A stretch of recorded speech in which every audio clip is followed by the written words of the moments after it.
Hello students, आज का हमारा सब्जेक्ट साइंस है। साइंस में लास्ट टाइम आपने lesson 7 accident first aid and safety हमने रीड करना शुरू कर दिया था। हमने the aim of first aid पे फोकस किया था। फर्स्ट एड के बारे में पढ़ा था कि इन केस ऑफ इमरजेंसी हम जो इंजर्ड है उनको कैसे फर्स्ट एड दे सकते हैं। फर्स्ट एड बॉक्स के बारे में पढ़ा था कि वो क्या उसमें क्या क्या कंटेन होता है।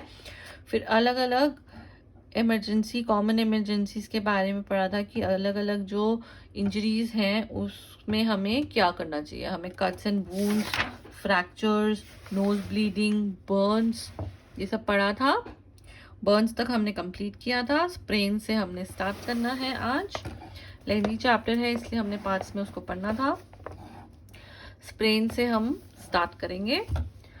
आई होप आपने इससे पहले सारे जितने भी पेजेस थे 3 पेजेस हमने रीड करे वो आपने पढ़े हैं। उसके डिफ़िकल्ट वर्ड्स अंडरलाइन जो थे वो अपनी नोटबुक में लिखकर स्पेलिंग्स लर्न कर रहे हैं, तो आपके लिए थोड़ा इजी हो जाएगा आगे का समझने में। Sprains sometimes joints such as ankle और रिस्ट कैन गेट ट्विस्टेड। जब स्प्रेन क्या होता है, कब होता है? जब एंकल या रिस्ट या कहीं पे भी वो ट्विस्ट हो जाए, वो अपनी पोजीशन से थोड़ा मूव हो जाए। The joint swell up and is very painful. जो जॉइंट होता है उसमें स्वेलिंग हो जाती है और वो बहुत ही पेनफुल होता है, उसको हम बोलते हैं sprain. In such a situation we should give sufficient support to the affected area. इस सिचुएशन में हमें जो अफेक्टेड एरिया है जहाँ पे लगी है उसको बहुत ही सपोर्ट देना चाहिए। We should put a cold water pack on the affected area. वहाँ पे हमें immediately cold water pack लगाना चाहिए। After 24 hours of the sprain, put some salt in lukewarm water and apply it in the affected area. फिर 24 hours बाद हमें उस sprain वाले affected area में salt lukewarm water के साथ वहाँ पे apply करना चाहिए। Continue support to the affected area, especially hands, legs, till the sprain is cured.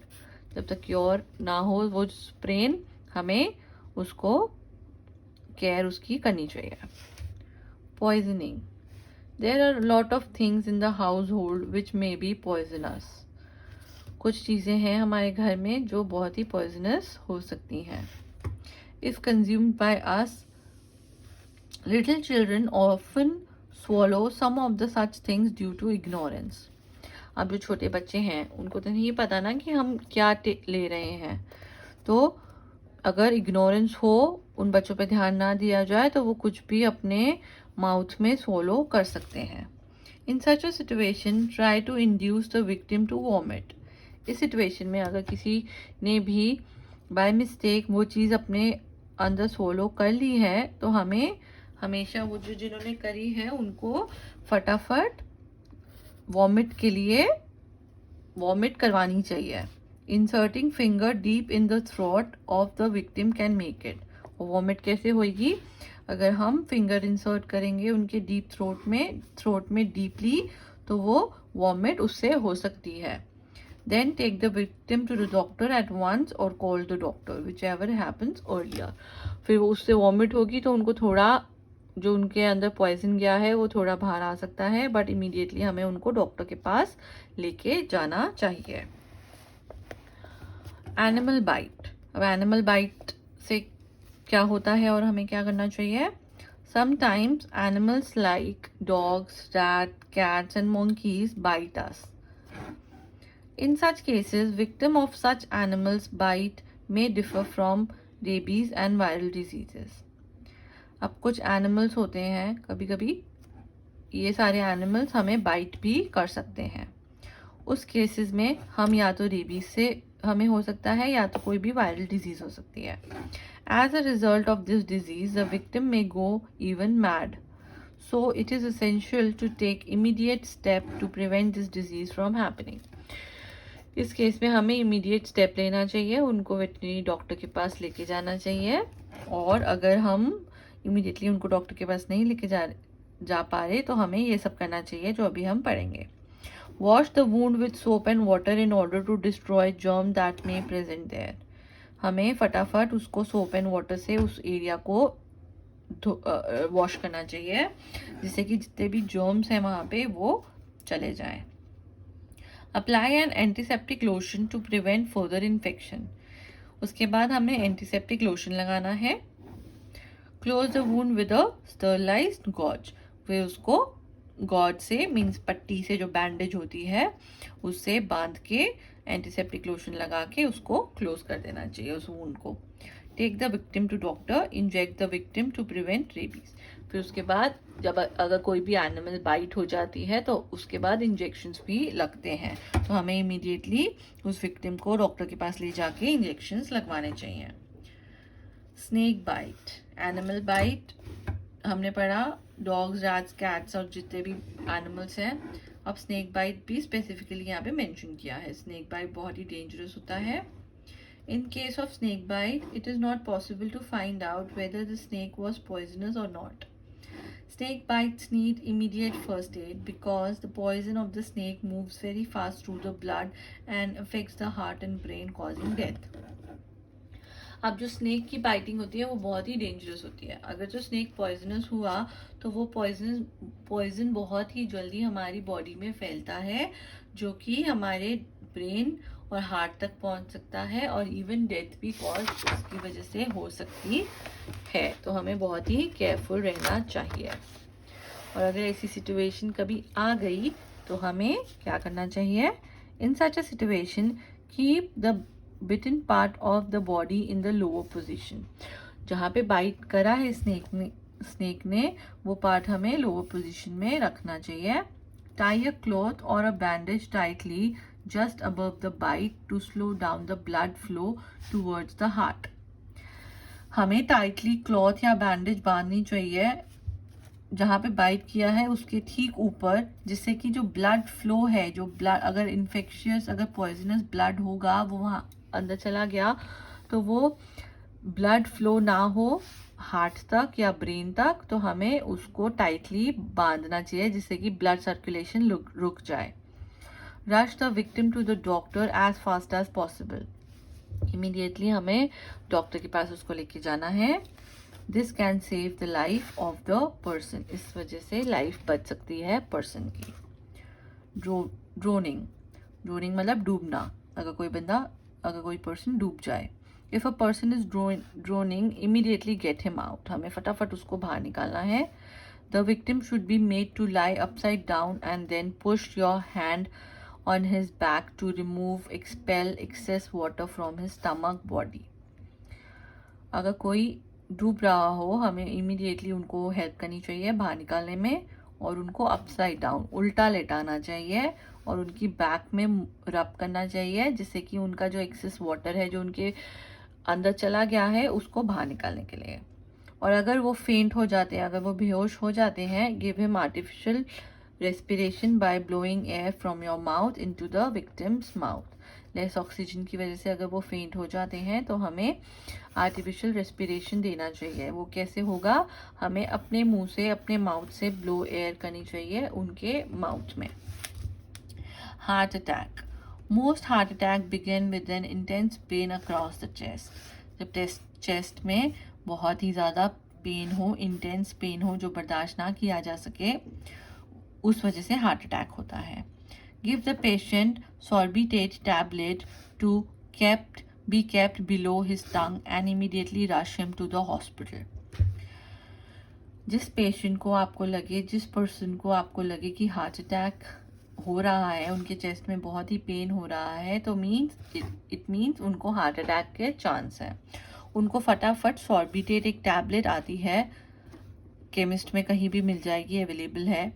सॉर्बिटेट tablet आपने उनके टंग के नीचे रखनी है और इमीडिएटली उनको हॉस्पिटल या डॉक्टर के पास लेके जाना है। आप बिल्कुल भी विक्टिम को मूव करने के लिए नहीं कहेंगे। डिहाइड्रेशन होता है जब हमें वाटर की कमी हो जाती है हमारी बॉडी के अंदर। Dehydration is the loss of large amount of water and salt from our body. जो वाटर एंड सॉल्ट हमारी बॉडी से एकदम कमी हो जाए हमें, उस चीज़ की, तो उसको बोलते हैं dehydration. Dehydration can result in death if the fluid lost by the body is not replaced. अगर इमीडिएटली वाटर फ्लूइड जो हमारी बॉडी से लॉस हुआ है वो रिप्लेस ना हो तो वो डेथ भी कॉज कर सकता है. A dehydrated person needs immediate help. The common symptoms of the dehydration are feeling of a dry throat and severe thirst. उनको बहुत ज़्यादा ड्राइनेस और प्यास लगती है. Pulse rate becomes abnormal. जो pulse rate होता है वो एकदम डाउन चला जाता है. Skin becomes less elastic. Eyes become sunken and dry. Lesser amount of urine is passed. Breathing takes place faster. अब इसके लिए हमें क्या करना चाहिए? ORS is recommended by UNICEF and WHO for treatment of dehydration. ORS stand for oral rehydration solution and is available from chemist. Chemist पे available होता है बहुत commonly. Sting. The sting of an insect can be very painful. Wash the area with cold water. Pull out the sting with a pair of tweezers and wash the area again. Applying the ice pack or the plastic bag filled with ice cubes can bring down the swelling. किसी भी insect, ये आप देख रहे हैं sting, किसी कोई भी insect आपको काट के चला जाता है उसको sting बोलते हैं. तो उसको हमें, उस एरिया को हमें वॉश करना चाहिए कोल्ड वाटर से. फिर हमें ट्वीज़र से उसको निकालना चाहिए जो वो अपने बीक से जो करके जाता है. फिर उसके ऊपर आइस पैक लगाना चाहिए और आइस क्यूब्स स्वेलिंग को कम करने के लिए. और applying a paste of baking powder and calamine lotion can give relief. Baking powder का जो पेस्ट है वो लगा के और कैलामाइन, जो लैक्टोकैलामाइन लोशन आता है, उससे हमें रिलीफ मिल सकता है. Choking. When something blocks the windpipe, people cannot breathe and they choke. जब ब्रीदिंग प्रॉब्लम होती है, विंड पाइप में कुछ ब्लॉकेज हो जाती है, उससे चोकिंग होती है. Usually coughing helps to bring out whatever is blocking the wind pipe. Coughing से, खांसने से कुछ भी जो भी ब्लॉकेज होती है विंड पाइप में वो बाहर निकलने के चांसेस होते हैं. बट अगर वो वैसा नहीं होता है, you need to act fast. आपको फटाफट उसमें एक्ट करना है. स्टैंड और kneel behind the person. Put your arms around the person's waist. Make a fist and place it, thumb inwards, against the person's abdomen. Grasp your fist with your other hand and press upwards. This pushes out the air and whatever is blocking the windpipe. Road accidents. Modern transport is fast but dangerous. In every town and city we find buses, cars, lorries, motorcycles, scooters, auto rickshaws, carts, animals and people are sharing the same roads. So majority of the accidents occur on the road mainly because of the people do not drive carefully. Accidents होते हैं, आपने भी काफ़ी बार सुना है. जो modern transports हैं और जो रोड पे, एक ही रोड, कॉमन रोड पे जो सारे व्हीकल्स रोड शेयर करते हैं और जो केयरफुली ड्राइव नहीं करते, उन वजह से एक्सीडेंट्स हो जाते हैं. जो ट्रैफिक रूल्स ओबे नहीं करते. So majority of the accidents occur on the roads mainly because people do not drive carefully and do not obey road signs. So we must understand and memorize the following road signs. अब यहाँ पे compulsory signs दिए हुए हैं जो सबको पता होने चाहिए. अगर रोड पे ये सारे साइंस लगे हैं तो we should always follow them. अब हम पढ़ेंगे कुछ साइंस के बारे में. अब ये जो ऐसा साइन होता है जब जहाँ पे हॉर्न बना होता है और उसके ऊपर ऐसे क्रॉस लगा होता है, तो मतलब वहाँ पे उस एरिया में आप हॉर्न नहीं ब्लो कर सकते अपने व्हीकल का. लेफ़्ट टर्न बना हुआ है और उसके ऊपर क्रॉस लगा हुआ है तो मीन्स नो लेफ़्ट टर्न. वहाँ से आप लेफ़्ट टर्न नहीं ले सकते, वहाँ से लेफ़्ट टर्न अलाउड नहीं है. ऐसे ही राइट टर्न, यू टर्न, अब यहाँ पे लिखा हुआ है 50 और उसको ऐसे बना हुआ है, तो मीन्स आपकी जो स्पीड लिमिट है वो 50 है, आप 50 से ज़्यादा चला नहीं सकते। ऐसे कार बनी हुई है और उसमें ऐसे क्रॉस है, तो मीन्स नो एंट्री, वहाँ पे से एंट्री अलाउड नहीं है कार की। पी का साइन है और क्रॉस है, तो मीन्स नो पार्किंग, वहाँ पे आप अपना व्हीकल पार्क नहीं कर सकते। वन वे साइन कैसा होता है, यहाँ से भी व्हीकल जा सकता है, यहाँ से व्हीकल आ सकता है, तो मीन्स वन वे है, तो we have to be careful, सामने से भी कार आ सकती है। वार्निंग साइंस क्या है, अब ऐसे स्पीड ब्रेकर बना हुआ है, तो मीन्स इसका मतलब है कि आगे स्पीड ब्रेकर है, तो means go slow. Pedestrian crossing ऐसे बना है, तो वहाँ से जो वॉकिंग, जिनको वॉक करके क्रॉस करना है, तो वो वहाँ पे पेडिस्ट्रियंस के लिए क्रॉसिंग बनाई हुई है। स्टूडेंट्स बनाए हुए हैं, तो मीन्स इसका मतलब होता है स्कूल अहेड, स्कूल है आपके थोड़े ही आगे रास्ते में। ऐसे साइन है, ये वाला साइन है, तो इसका मतलब है राउंड अबाउट। आपने ये सारे साइंस को ध्यान से पढ़कर लर्न करना है कि कौन सा साइन का मतलब क्या है। और भी साइंस दिए हुए हैं, नैरो ब्रिज का है, railway crossing, main network, road closed, ये सारे साइंस आपने लर्न करने हैं। पब्लिक टेलीफोन, रिफ्रेशमेंट, यहाँ पे रिफ्रेशमेंट हो गया या रेस्टोरेंट्स हो, hospital, no smoking zone, parking this side, parking both side. अगर ऐसा साइन बना हो, दोनों तरफ एरो हो, तो मतलब दोनों तरफ पार्किंग आप कर सकते हैं। एक तरफ बना हो तो पार्किंग आप उसी तरफ कर सकते हैं।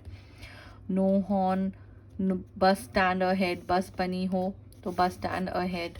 तो ये सारे साइंस आपने अच्छे से लर्न करने हैं पढ़कर। ओके, नेक्स्ट टाइम हम इसकी एक्सरसाइज स्टार्ट करेंगे। लेसन हमने रीड कर लिया है पूरा, लेंदी चैप्टर है, तो प्लीज़ आप थोड़ा ध्यान देना। पहले अगर आपने नहीं करा है, मैंने आपको बोला भी था, आपने पहले का पूरा पढ़ के रखना है, जिससे कि आप जब हम स्टार्ट करें तो आपके लिए ज़्यादा बर्डन ना हो।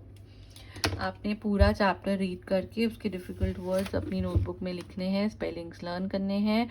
नेक्स्ट टाइम हम क्वेश्चन आंसर्स में मूव करेंगे, उससे पहले आप पूरा चैप्टर रीड करें और समझें। Okay, thank you.